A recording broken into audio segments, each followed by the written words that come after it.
संवैधानिक पद पर है, तो भाई उनका बोलना मतलब कि एक संवैधानिक व्यक्ति का बोलना रहता है। तो संतों का इस पर क्या विचार है, उन्होंने सही कहा है कि गलत कहा है? कुंभ आस्था, श्रद्धा और भक्ति का आधार है। कुंभ एकता का भी आधार है। सात्विक और राजस दो विपरीत विचारधाराओं के मंथन का केंद्र भी कुंभ है। गुरुजी, गाजीपुर के सांसद हैं अफजाल अंसारी, उनका कहना है कि मालगाड़ी से गांजा कुंभ में ले जाया जाए तो वो भी वहां खप जाएगा। साधु और संत गांजा फूकते हैं वहां पर, क्या विचार है आपको? तो इनको पहली बात तो क्या इनके पास प्रूफ है? और वो गांजा का केंद्र नहीं है कुंभ। कुंभ शुद्ध आध्यात्मिक सांस्कृतिक विरासत है और अमृत प्राप्ति का केंद्र है। सूर्य, चंद्र और गुरु के संयोग से कुंभ का वातावरण निर्मित होता है, जिसमें जल के अंदर प्रतिरोधात्मक शक्ति उत्पन्न होती है और उसमें स्नान करने से दिव्य दृष्टि की भी प्राप्ति होती है। कुंभ एकता का आधार है, सद्भाव का आधार है और सनातन धर्म के अनादि करोड़ों वर्ष की परंपरा का केंद्र है। वहाँ नशा का कोई स्थान न था, न है, न भविष्य में होगा।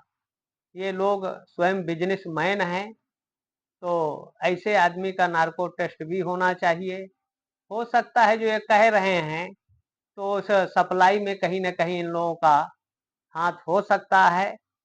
तो ऐसे लोगों का स्थान पागल खाने में होना चाहिए। हमारी आस्था अस्मिता पर प्रश्न चिन्ह उठाने का कोई प्रश्न नहीं होता है। वो शुद्ध सात्विक आध्यात्मिक सांस्कृतिक विरासत का पर्व है। उनका ये भी कहना है कि जो वैध कर देने से पूरी तरह से मार्केट में बिकते हैं। नशा मुक्त भारत होना चाहिए।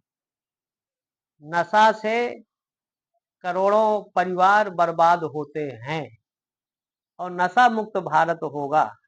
एक सामान्य गरीब आदमी दिन भर मेहनत मजदूरी कर अगर 1500 कमाता है, शाम को 200-400 का नशा करेगा, फिर घर में झगड़ा करेगा तो डॉक्टर को कुछ देगा, और अगर पुलिस में चला गया तो वहां भी धनबाद। तो करोड़ों लोगों की गरीबी का कारण ये नशा है।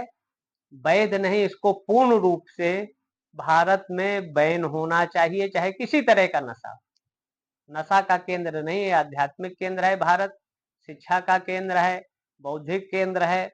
और नशा का सबसे ज्यादा हल्ला विदेश की एक सरजमी करती है और अपने यहाँ छोटे छोटे घर बनाकर नशा का कारोबार कराते हैं। तो ये कहीं न कहीं नशे के तस्कर हैं, जो नशे के सौदे का व्यापार करते हैं और देश को बर्बाद करना चाहते हैं। ऐसे लोगों को या तो जेल में डालना चाहिए या पागल खाना में डालना चाहिए। और भारत में नशा को प्रोत्साहन करना देश हित राष्ट्र हित में नहीं। और साधु संत नशा नहीं करते, लेकिन ऐसे कुछ कालनेमी हैं जो संत का भेष धारण कर लेते हैं। सैकड़ों साधु के भेष में मुसलमान पकड़ाए और जब उनका आरडीआई जांच हुआ तो कहीं न कहीं मुसलमान निकले। हिंदुओं को बदनाम करने के लिए ऐसे लोग षड्यंत्र करते हैं, कुचक्र करते हैं। 2-1% हो सकते हैं, हाँ, लेकिन ज्यादातर संत नशा नहीं करते। वो भक्ति का नशा करते हैं, साधना का नशा करते हैं। और नशा तो बर्बाद, नाश करने का, बर्बाद करने का सबसे बड़ा कारण।